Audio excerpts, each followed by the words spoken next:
At 2:14 in the morning, the 47th floor of the Whitmore Global Tower was supposed to be empty. Not quiet, empty, no heels clicking on polished concrete, no elevator doors sliding open and shut, no vice presidents exchanging sentences that cost a lot and meant very little. Just the rain against the floor to soiling glass, long sheets of it, pressing against the building like something trying to get in. And the pale blue glow of 12 security monitors arranged in a horseshoe inside the narrow room at the end of the hall. Daniel Brooks sat at the center of that glow. His uniform was clean. It was always clean, pressed the night before, and hung on the back of the bathroom door, so the steam from the shower could work out the creases. But the cuffs were fraying at the edges, and the black of the fabric had gone slightly gray from too many washes in hot water, because the dryer at the laundromat, 2 blocks from his apartment, ran too hot, and he hadn't figured out the right setting yet. His eyes carried the particular darkness that came not from one bad night, but from 3 years of them, stacked on top of each other like boxes in a storage unit, manageable, necessary, but always present. On the desk beside the monitors, a half-eaten container of rice with the lid pressed back down, a red pen, a worksheet with spelling words in a 7-year-old's handwriting, 2 of them corrected in red, the rest circled for review. A phone face-up, set to maximum volume. A small photograph was tucked under the phone's case, creased at one corner. A boy with his father's eyes and a gap-toothed smile, so wide it seemed to use his whole face. Daniel was not watching the monitors when the phone lit up. He picked up before the second ring. "Daddy." The voice on the other end was small, and pressed close to the microphone the way children do when they want to make sure they're heard, when the thing they need to say feels very large in a very dark room. "Hey, buddy." Daniel's voice dropped to something barely above a murmur. "You still up?" The thunder's loud. "I know, I can hear it from here." A pause. Then, "Is it the same thunder?" Daniel looked at the window. Rain blurred the city lights into something impressionist and soft. "Yeah," he said. "Same sky."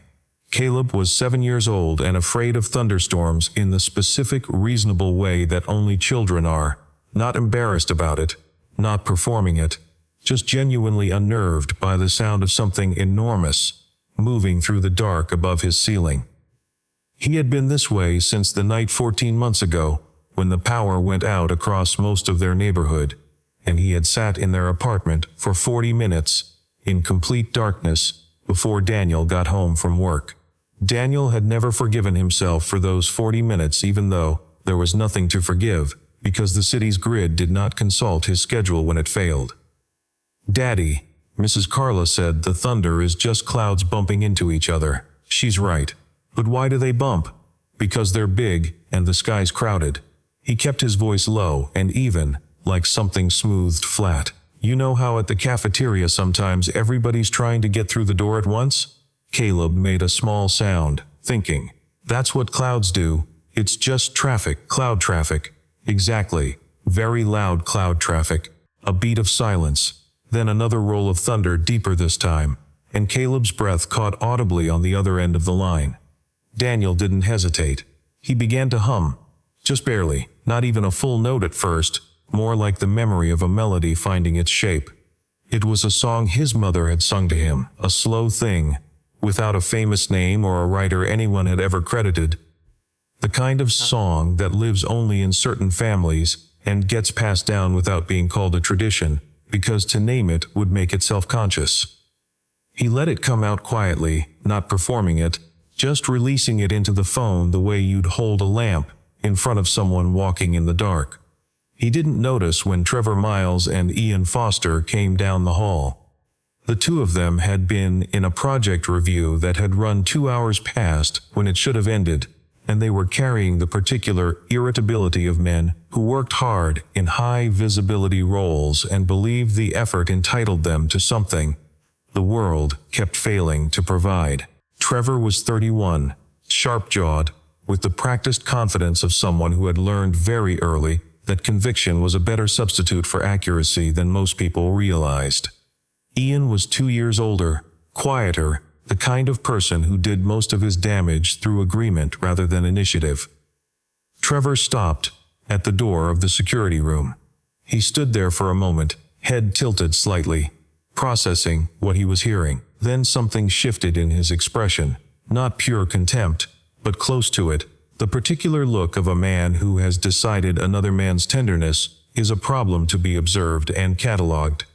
"You've got to be kidding me," Trevor said, not quietly. "Is this a daycare or a Fortune 500? Ian said nothing, but he smiled. Trevor raised his voice just enough. A grown man singing a lullaby on the clock. That's why some people never make it past the lobby. Daniel heard it, every word. His shoulders went slightly still, not rigid, not defensive, just a quiet absorption, the way certain materials take force without breaking. At the other end of the line, Caleb's voice came through the small speaker pressed against Daniel's ear. "Daddy?" Who was that? Daniel closed his eyes for 1 second. Nobody more important than you right now. He started the song again from the beginning. Softer this time, if that was possible. He sang it until Caleb's breathing changed, until the short, anxious pulls of air smoothed out into something longer and even, and then he kept singing for a few more bars after that, just to be sure. When the line went quiet in the way that meant sleep rather than silence, Daniel lowered the phone and set it gently on the desk. He turned back to his monitors. He didn't know that Eleanor Whitmore had been standing in the hallway. She had come back for a folder, that was all. A folder of acquisition contracts she'd left in her office when she'd left at 10, and which she needed to review before a call with the London team at 7 in the morning. She had the kind of mind that disliked incomplete preparation, the way other people disliked physical discomfort, and so she had come back, badge in hand, at an hour when she expected to find the building exactly as she always imagined it when she wasn't in it. Efficient, maintained, impersonal. She had heard Trevor's voice first. She had stopped. And then she had heard Daniel begin to sing again. She stood in the hallway long enough to watch Trevor and Ian move on toward the elevator, their laughter threading back down the corridor. And then she stood a little longer, watching Daniel through the glass of the door. He had not turned. He had not said anything to the empty hallway behind him. He had simply continued. Sitting straight in his chair, the phone held close, singing something she did not recognize in a voice low enough to belong only to whoever needed it. When the call ended and Daniel set the phone down and reached without pause for his log sheet, Eleanor pushed open the door. He startled to his feet immediately. "Mrs. Whitmore, I'm sorry, I can explain thee. Is he asleep?" she said. Daniel stopped. "Yes, ma'am." She looked at him for a moment. "You don't need to explain anything." She glanced around the room, the monitors, the spelling worksheet, the rice container. "You made this place a little less cold tonight."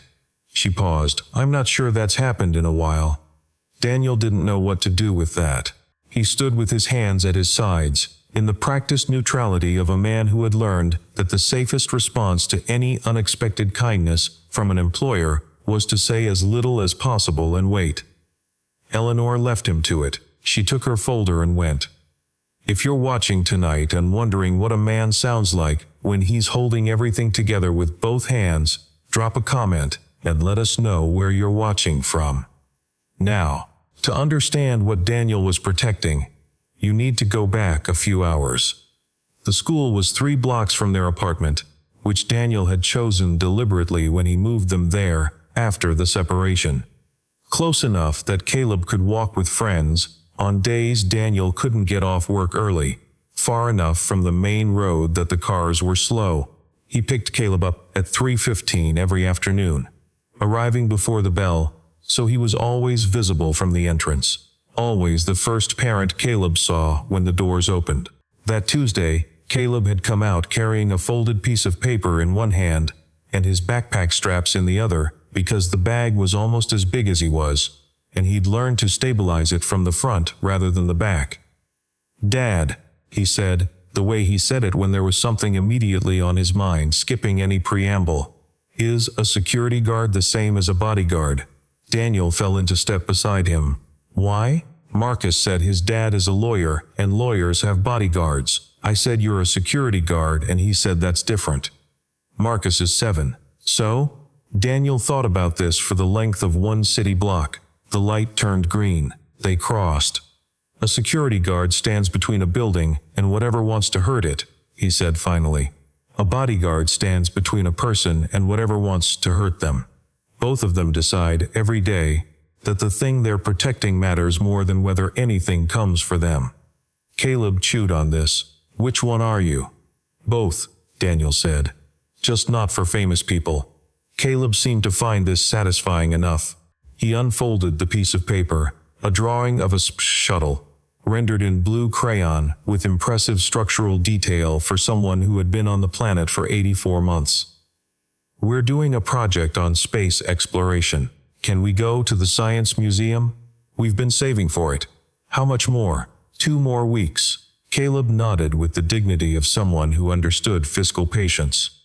Their apartment was on the 4th floor of a building where the elevator worked about 70% of the time, and the super was responsive about 60% of the time, which Daniel had decided was an acceptable ratio when he weighed it against the rent, the school proximity, and the fact that Mrs. Carla Jensen lived directly next door and had, in the nearly 3 years since Daniel moved in, become the kind of neighbor that the word neighbor was invented to describe. She was 63, retired from 26 years as an elementary school librarian, and she had the particular combination of warmth and directness that comes from spending 3 decades deciding which books children were ready for. She had started watching Caleb on Daniel's work nights, almost by accident. She'd heard the boy crying through the wall one evening, knocked on the door, and never quite stopped showing up after that. She would not take money. She took, instead, Daniel's homemade macaroni, which she claimed was the best she'd ever had, and which she would have said even if it wasn't, because she understood that a man who couldn't accept charity could sometimes accept a transaction. You look like the underside of a shoe, she told Daniel that evening, when he came to drop Caleb off before his shift. Thank you, Carla. I mean it. You should put in for the day shift. I have put in. Put in again. There's no position. She gave him the looks she reserved for statements she considered technically true and functionally useless. There's also no position for a man your age running on 4 hours of sleep. But here we are. Daniel kissed Caleb on the top of his head. You be good. I'm always good. Mostly good. Mostly good, Caleb agreed, with the ease of someone who had learned that accurate self-assessment was worth more than false modesty. At the door, before Daniel left, Caleb looked up at him with the unguarded attention that children have before the world teaches them to be more careful with their looking. Daddy, if someone says your job isn't important, are they wrong? Daniel put his hand briefly on the side of Caleb's face. Just for a moment. Your job is always important, he said, to the people whose safety depends on it. He left before Caleb could ask the next question, not because he didn't want to answer it. Because some answers are better delivered over time, in small pieces, so they don't sound like they're trying too hard to be believed. He caught the subway at 9:47 and was at his post by 10:20. He ate his rice at midnight. He corrected Caleb's spelling words at 1:30. At 2:14, his phone lit up. The rest, Eleanor Whitmore already knew. What she did not yet know was what to do with what she knew. She stood in her office on the 53rd floor for a long time after she retrieved her folder, the city spread out below her in its nocturnal arrangement, lights and dark, and the wet reflection of lights on wet streets. The folder sat unopened on her desk. She kept thinking about the way Daniel had not turned around, the way he had simply absorbed what Trevor said and gone on with what mattered. Eleanor Whitmore had built a company. She had done it in the way that required setting aside softness at regular intervals, the way a surgeon sets aside their hand's instinct toward gentleness when the job requires cutting. She was not unkind. She was efficient. She had long ago made peace with the distinction, or believed she had. She opened the folder. On the top page, Marcus Vale's handwriting, neat, architectural, the handwriting of a man who trusted his own conclusions. The proposal was 40 pages long and attached to a separate financial model that projected annual savings of $18 million through what Marcus called structural optimization of non-revenue generating personnel. She had read it 3 times last week. She had been ready to sign it before the holidays. She set it back down. Then she picked up her phone and called Marcus. He answered on the second ring, still wearing his jacket by the sound of it, the background carrying the particular hush of an office building at 3 in the morning. "We need to postpone the board presentation," she said. A pause. "The meeting's in 6 days. I know when it is. Eleanor." "Marcus, do you know the name of the security officer on the 47th floor?" Silence. "The person," she said. "Their name." "I'd have to check the contractor." "He's not a contractor. He's been on staff for almost 3 years." She looked at the window. "His name is Daniel Brooks. He has a 7-year-old son who's afraid of thunder. Good night." She ended the call. For the first time in a long time, she did not immediately pick the phone back up. She was still at her desk at 5 in the morning, when the sky outside started going gray at the edges. She heard the elevator and thought nothing of it. Maintenance, she assumed, or a trader starting early. Then she picked up the folder, decided against it, picked up a different folder, decided against that too, and finally went down to the lobby. Daniel was at the security desk writing in the log when the elevator opened. He was already in his street clothes, jeans, a dark gray hoodie, sneakers worn in at the toe.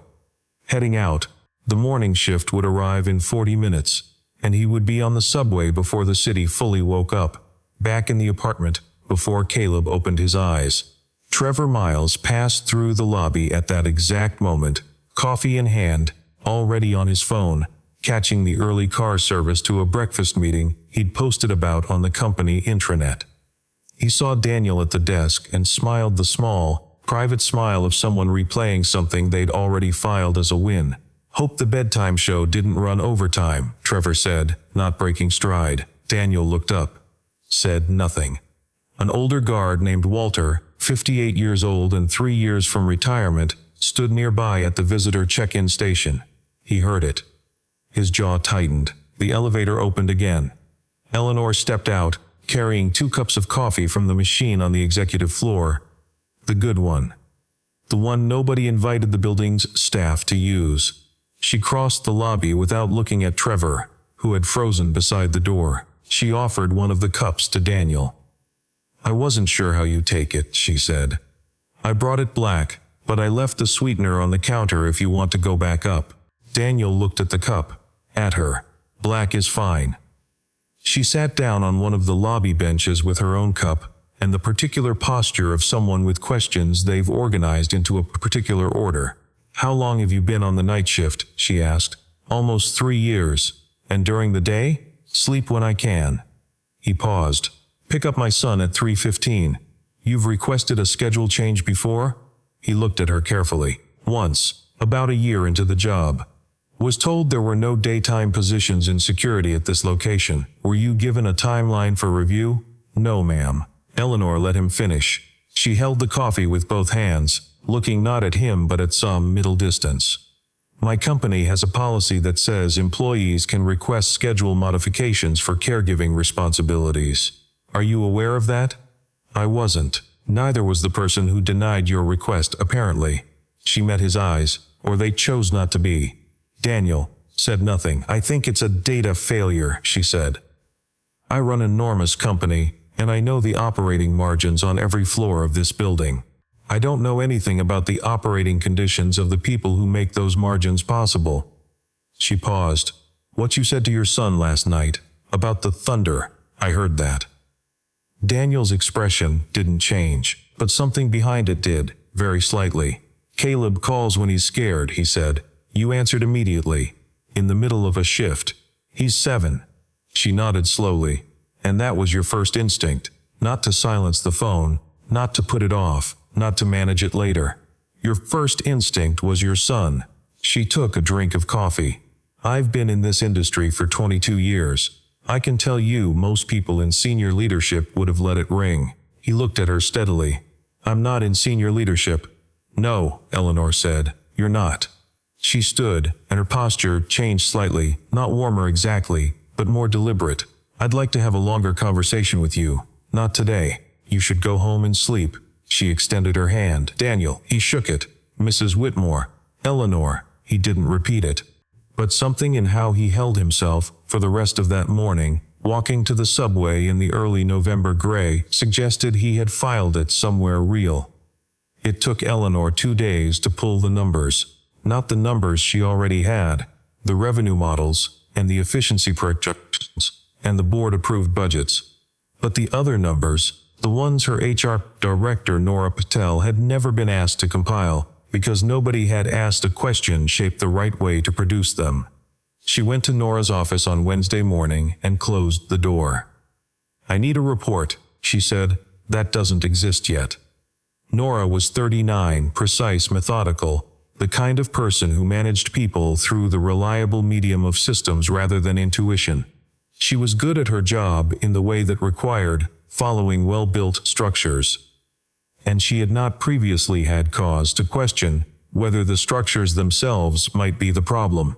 She listened to Eleanor's request with the expression of someone taking on a task whose full weight she couldn't yet assess. You want data on living conditions, Nora said. I want to understand what it costs to work nights in this building, not in dollars, in life. The report took 4 days. When Nora brought it in, she set it on the desk and then sat down in the chair across from Eleanor without being asked, because the act of compiling it had changed something for her. 41% of the night shift staff slept fewer than 5 hours on their primary rest day. Of the building's support staff, security, maintenance, custodial, hospitality, 63% had dependent children. 11 people had formally requested schedule modifications for caregiving in the past 2 years. 9 had been denied without documented review. 1 had been approved after a 6-month wait. 1 was still pending from 8 months ago. 4 people were working 2 jobs. 1 custodial worker had been using the employee locker room to study for a nursing licensure exam during her break, because it was the only quiet place she had access to at 3 in the morning. I didn't know, Nora said quietly, not as an excuse, as a fact that she found, in retrospect, unacceptable. Neither did I, Eleanor said. That's the problem. That evening, Eleanor did something she had not done since the early years of the company. She walked the building after hours without announcing herself. She went through the floors in no particular order, taking the service stairs between some of them, the elevator between others. She watched a maintenance crew strip and recoat the floor of the 31st floor conference room so that the executives who used it in the morning would assume it had always been that clean. She watched a security officer check the emergency exits on the 22nd floor with the systematic patience of someone who checked them whether or not anyone was watching, because that was what checking them meant. She watched a hospitality worker restock the coffee stations on the executive floors, moving quietly, touching nothing she wasn't there to touch. On the 43rd floor, she found a junior analyst asleep at a conference room table, cheek against a legal pad, laptop still open. She'd clearly been there for hours. Daniel was doing his rounds. He came through the door, saw the girl, and stopped. He radioed the in-house medical coordinator. He went to the supply room and came back with a bottle of water and a foil emergency blanket. He set the water on the table within reach. He laid the blanket over her shoulders with the careful quietness of someone who understood that sleep was a kind of dignity. Then he found the girl's badge, read her name, and wrote it in his log. Eleanor had been standing by the door. "Does this happen often?" she asked. He turned. He hadn't seen her there. "More than it should," he said. "You're not going to log it as a policy violation?" "The policy violation is a 24-year-old working until she passes out." He looked at the girl. "I'll check on her in an hour." "You do this," Eleanor said slowly, "without anyone asking you to." "Someone has to." She looked at the girl, at the blanket, at Daniel. "Why didn't you become a manager years ago?" "Nobody offered." "Did you ever ask?" "A beat. Once. Long time ago. Different company." He picked up his radio. "I was told I wasn't the right cultural fit." He said it without bitterness, just flatly. "The way you state a fact that you have long since incorporated into your understanding of how things work, without letting it become the story you tell yourself about who you are. Eleanor said nothing, but the math she was running in her head was getting harder to ignore. Tired people, Daniel said, moving toward the door, don't always know how to ask for help. Usually because they've learned asking doesn't change anything. He paused at the threshold. Good night, Mrs. Whitmore, Eleanor. This time, she heard him say it under his breath, so quiet it was barely there. Eleanor. She stayed in the building until 2 in the morning. She did not go back to her office. She sat in the lobby with her folder, the same one she'd come back for 3 nights ago, and this time she read it differently, not as a financial document, as a decision about which lives the company considered worth protecting. She called Marcus at 6 the next morning. I'm requesting a full audit of the support staff compensation and scheduling structure before the board meeting, she said. And I need you to pull the performance review files on Trevor Miles and Ian Foster. There was a pause on his end that she had learned, over 11 years, to read like weather. This is about the security guard, Marcus said. This is about several hundred people financial models have been treating as a variable cost. Eleanor. His voice carried the measured patience of a man who believed his own logic was self-evidently correct. We cannot run a company on sentiment. And we cannot run it on willful blindness, she said.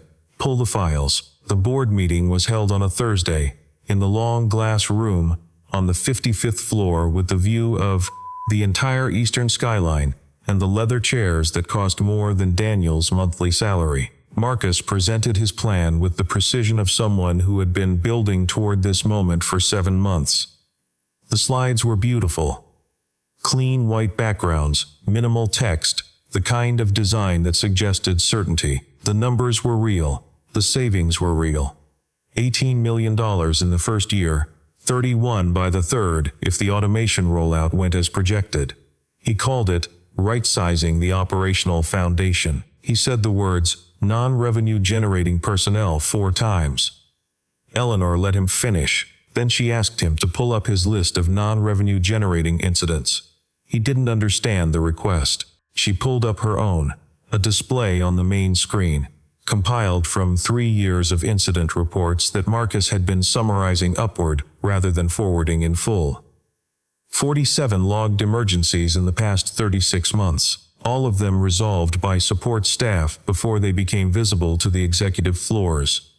A fire in the 12th floor kitchen at 11 at night, caught by a custodial worker, who knew what burning plastic smelled like. A water intrusion into the secondary server room, flagged by a maintenance technician who had been asking for a pipe inspection for 4 months, and was ignored and fixed it himself when it got bad enough. A man in a medical episode in the lobby, stabilized by a security officer until the paramedics arrived. She let the board read down the list. Then she said, according to our current proposal, many of these positions would be contracted out or eliminated. The people who handled these situations would not be in this building. In most of these cases, the delay in response time would have cost us significantly more than $18 million. In at least 2 of them, we would likely have faced liability exposure. The room was quiet. Marcus said, we can build response protocols into any contractor arrangement. You can't build a person into a contractor arrangement, Eleanor said. The response times we have now are the result of people who know this building, who care about it, who are here. You can't outsource institutional knowledge. You can't outsource the judgment of a man who looks at a sleeping employee and decide blanket is more useful than a write-up. A board member near the end of the table said, are we talking about a specific situation? We're talking about a pattern, Eleanor said. The specific situation is what helped me see the pattern. She nodded to Nora, who was sitting along the side wall with a folder on her lap. Then Eleanor said, I'd like to bring in someone else. Daniel came in through the side door. He was wearing his uniform. It was the only professional clothing he owned, and he had pressed it that morning with the same care he always gave it. He walked to the head of the table, or rather, to the spot Eleanor indicated, which was near the head, and he stood there in front of the board of a Fortune 500 company with the quiet that had defined him his entire adult life. Not a performance of calm, but the actual thing. Trevor was at the far end of the table. He had been told Daniel would be present. He had rehearsed a face. Ian was beside him, looking at his folder. Daniel spoke for 4 minutes. He did not tell them about Caleb. He did not tell them about the nights without sleep, or the fraying cuffs, or the box of money on the kitchen shelf that was almost enough for the science museum. He told them what it was like to work in a building, after the people who made decisions about that building had gone home. He told them what he saw that they didn't see. He told them what broke down, what held together, and who held it. "You call us a support function," he said, "but you don't call us when a pipe bursts at 2 in the morning. You call us first. You call us every time something goes wrong in the hours when the decisions get made by whoever is actually here." He paused. "Those people are us. The support function is what happens when there's no one left." He let that settle. Then, he said, "The people in this proposal, the ones getting cut or contracted out, a lot of them are parents, single ones, mostly. People who took night shifts because it was the only shift that left their days open for their kids. You cut their benefits. You cut their predictability. You make it impossible for them to plan childcare. And you'll lose them. And the ones who replace them won't know this building. They won't know to check the pipe on the 14th floor, or to look in on the 43rd floor conference room at 2 in the morning. You'll save money on paper until the first emergency. Then you'll find out what these people were worth." At the far end of the table, Eleanor was watching Trevor. "Mr. Miles," she said, "earlier this week you made a comment about a member of our security staff. I'd like to give you the opportunity to speak to that in front of the board." Trevor's practiced face fractured very slightly at the edges. That was taken out of context. "You said," Eleanor said, calmly and precisely, and I'm quoting from the security system audio log, "a grown man singing a lullaby on the clock. That's why some people never make it past the lobby." The room went still. "I was tired," Trevor said. "It was a joke." Daniel turned his head and looked at Trevor directly for the first time. "A joke works when both people can laugh. My son was on the other end of that line. He heard you." Trevor opened his mouth. "He asked me who said it," Daniel continued. "I told him it didn't matter. But I'll be honest with you, Mr. Miles, the fact that I had to say that to a 7-year-old, because a grown man thought my love for my son was something to laugh at, that's not something I forgive quickly." He wasn't angry. That was the thing that made it land differently than anger would have. Ian Foster, beside Trevor, said something unexpected. He said it quietly, looking at the table. "I laughed. I knew it was wrong and I laughed anyway. I'm sorry." He looked up at Daniel, not for getting caught. "I'm sorry, I thought that was okay." Daniel looked at him for a moment, nodded once. Marcus Vail made one more attempt. He framed it as concern for the company's competitive position. He used the phrase, sustainable growth model. He said the words, soft factors, in a way that suggested he found them professionally embarrassing. Eleanor let him finish. Then she said, "Marcus, you've built an excellent financial case for a company that doesn't have to think about the people it's built on. I'd like to build a different kind of company." She looked around the table. "We're not cutting the support staff. We're restructuring how we resource and compensate them, and we're restructuring how senior leadership understands their value." She paused. "I'd like to propose that every executive in this room spends one evening observing the night operation in the next quarter. Not supervising, observing." The board voted. The margin was not what Marcus had expected. After the room cleared, Eleanor found Daniel in the hallway outside. She had thought about how to say this for 4 days. "I'd like to offer you a new role," she said. Not as a gesture, as a hire. She told him what it was. The title was Safety and People Operations Coordinator. The hours were 8:30 to 3, which meant he would be at Caleb's school before the bell. The salary was more than double his current rate. The job was to serve as a formal bridge between the building's support staff and senior leadership, coordinating safety operations, flagging workforce issues, helping design schedules that treated employees as people with lives outside the building, rather than units of available labor. Daniel stood with his hands in his jacket pockets. "I've never managed anyone," he said. "You've been managing," Eleanor said. "Every night for 3 years. You've been managing the gap between what this building claims to be and what it actually is at 2 in the morning. You've just been doing it without a budget or a title or anyone asking for a report." He looked at the window. The city was gray and clean after the rain. "I have conditions," he said. She waited. "Nobody loses their job to create my position. Whatever my salary is, it doesn't come from someone else's benefits being cut." He said it without elevation, without drama, the way you state in terms of something that is not negotiable, because it is not about leverage. It is about what you can live with. Any changes that get made have to be real. Written policy, not a memo. The night staff gets a direct reporting channel that isn't filtered through the same management chain that's been ignoring them. Trevor Miles and Ian Foster apologized to the security team, not to me personally, to the team, because they represent what this building thinks of the people who protect it. He paused. "And I need to be able to leave by 3. Every day," Eleanor said. He looked at her for a long moment. "Then I'll take the job," he said. He called Caleb from the parking structure, sitting in the gray stairwell with his back against the concrete wall. "Hey, buddy." "Hey, Daddy." Mrs. Carla made cocoa. "Yeah? Is it the good kind?" "It's always the good kind. She uses the powder and the milk, not the water." A pause. "Are you coming home soon?" "Yeah. But I called to tell you something." "What?" "Starting next week, I'm going to pick you up from school every day." Silence. The kind that meant the information was being processed with great seriousness. "Every day," Caleb said. "Every day. Even Tuesdays?" "Especially Tuesdays." Another silence. Then, very quietly, so quietly that Daniel pressed the phone harder to his ear, Caleb said, "Are you going to be okay, Daddy?" Daniel put his head back against the wall. The city hummed around the building. Somewhere above him, a floor of men in expensive chairs were adjusting to a world that had, in a small and permanent way, changed. "I'm going to be really okay," he said. "Go have your cocoa." He heard the smile in Caleb's voice before the boy said goodnight.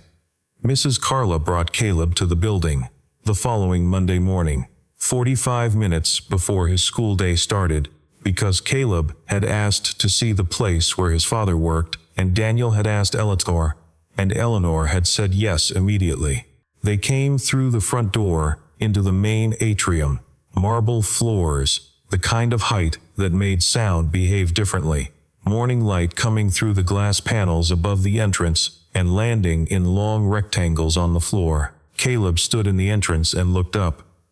"It's bigger inside," he said. "Buildings usually are," Daniel said. "The one in my dream isn't." He looked around with the serious inventory of a child cataloging a new environment. "Is this where the bad guys were?" "No bad guys, just some people who said something unkind. And they got in trouble? They had to answer for it." Caleb nodded, satisfied with the economy of this. Eleanor came down from the elevator. She had been told they were coming. She crossed the lobby and stopped in front of Caleb, and did something that later Daniel would think about when he tried to explain to people what kind of person she actually was. She did not bend toward him with the manufactured warmth that powerful adults sometimes perform for children. She crouched down to eye level, which put her on the cold marble floor, in a suit that cost more than Daniel's monthly rent, and she looked at him directly. "You're the one who likes rockets," she said. Caleb blinked. "How did you know? Your dad remembers things about you." "He remembers everything," Caleb said, with the easy certainty of someone stating a law of nature. Eleanor smiled. Not the curated one she used for board meetings and press events, but the older kind, the one that comes from being genuinely caught off guard. "I'm working on that," she said. Trevor Miles and Ian Foster met with the night security team on a Wednesday afternoon. Marcus Vale's investigation by the board's ethics committee had begun the previous week, and he had retained counsel, which was, Daniel thought, its own kind of answer to Eleanor's question about what he actually valued. Trevor gave his apology first. He had rehearsed it and it showed, but there was something underneath the preparation that was at least partially real. a discomfort with himself that he hadn't expected to feel, and was not yet sure what to do with. He said that what he had said was wrong. He said he understood that. Daniel let him finish. Then he said, "Don't apologize for being heard. Apologize for meaning it long enough to say it out loud." Trevor was quiet for a moment. "I thought you were—" He stopped. "Less than," Daniel said. "It wasn't an accusation. It was just the word." Trevor looked at the floor. "Yeah, I know," Daniel said. "Most people do until they don't. The question is what you do after you find out you were wrong." He left it there. Not forgiveness and not condemnation. Just the door, held open. Ian stepped forward then. He had not rehearsed. He said, "I laughed because it was easier than not laughing. I'm still thinking about that." He looked at Daniel. "I'm sorry. I mean that plainly." Daniel nodded. "I heard it." 1 month later, the changes at Whitmore Global were not dramatic in the way that press releases made things sound. There was no ceremony. There were no motivational slogans painted on the walls. There were structural things. A revised scheduling policy that allowed caregiving modifications to be reviewed within 2 weeks of request, with documented responses required. A small fund, modest but real, for emergency childcare reimbursement. A new compensation grade for security and facilities that brought the rates to within the same bracket as entry-level administrative staff. Still, a gap, but a smaller one, and narrowing. Night shift staff were given access to the better coffee machine. Executive vice presidents were assigned 1 observation shift per quarter. The word non-revenue generating was removed from all HR documentation by specific editorial directive from Eleanor Whitmore's office. On one wall of the security station, someone, nobody would say who, had put up a small card in a plastic sleeve. It said, "If you protect this building must protect you too." It did not have a signature. Nora Patel walked past it one morning and stopped and read it, and then kept walking. She had been rewriting job descriptions for 3 days, trying to find language that said what she meant without sounding like marketing. She was getting there. Daniel came through the same hallway at 8:45 on a Tuesday morning, carrying a coffee he'd bought from the cart on the corner. Because he still found the building's coffee too automatic somehow, not enough decision involved. He stopped at the board where new building-wide communications were posted, along with a small section introduced by Eleanor's office for recognition of operations staff by name. There was a laminated card there too. It listed the members of the Safety and People Operations team. His name was first with his title underneath.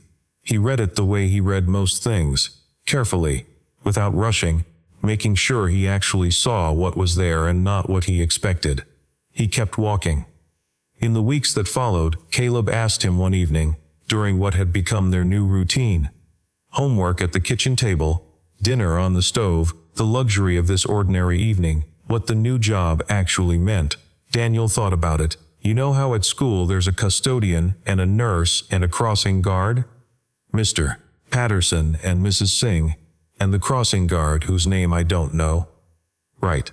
My job is to make sure that the people like Mr. Patterson and Mrs. Singh are treated like the people who make the school work, not like the people who just happen to be there." Caleb stirred his pasta. "Because they do make it work? Because they do make it work. And nobody noticed before?" Daniel looked at his son. Someone noticed.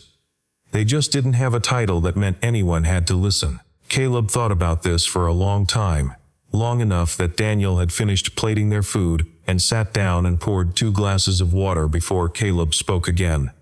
"Daddy," he said, "who keeps the people safe who keep everybody else safe?" Daniel set down his glass. It was exactly the question he had been asking himself, in one form or another, since he was 22 years old and first put on a uniform, and realized that invisible labor was still labor even when no one named it. "More people than before," he said. "That's the start." The storm that came 3 weeks later was the worst of the autumn, the kind that arrived at dusk and stayed through the night, thunder every few minutes, the windows rattling in their frames, the kind of storm that in another season would have been something else entirely. Caleb was in his pajamas when it started. He looked up at the ceiling with the expression of a person doing a threat assessment. "Daddy, I'm right here. The clouds are really loud tonight." Daniel was already sitting on the edge of the bed. He was not wearing his uniform. He was in old sweatpants and a faded long-sleeve shirt, and he had a book in his hand that he had not read a single page of because he had heard the thunder beginning 20 minutes ago and had been waiting. "I think they're rearranging furniture," Daniel said. Caleb made the small sound that meant he was deciding whether to accept this framework. "All of it? It's a big sky, lots of furniture." Thunder rolled again, deep, long, rattling the window glass. Caleb pressed closer. Daniel began to hum. The old song, the one without a name, the one that had been his mother's and was now his, and would one day be Caleb's in whatever form Caleb chose to carry it. He hummed it quietly into the top of Caleb's head, his arm around the boy's narrow shoulders. No monitors, no radio, no fraying cuffs, no bird's-eye view of empty hallways, no spelling words marked in red, no one walking past the door with a verdict about who he was and what he was worth.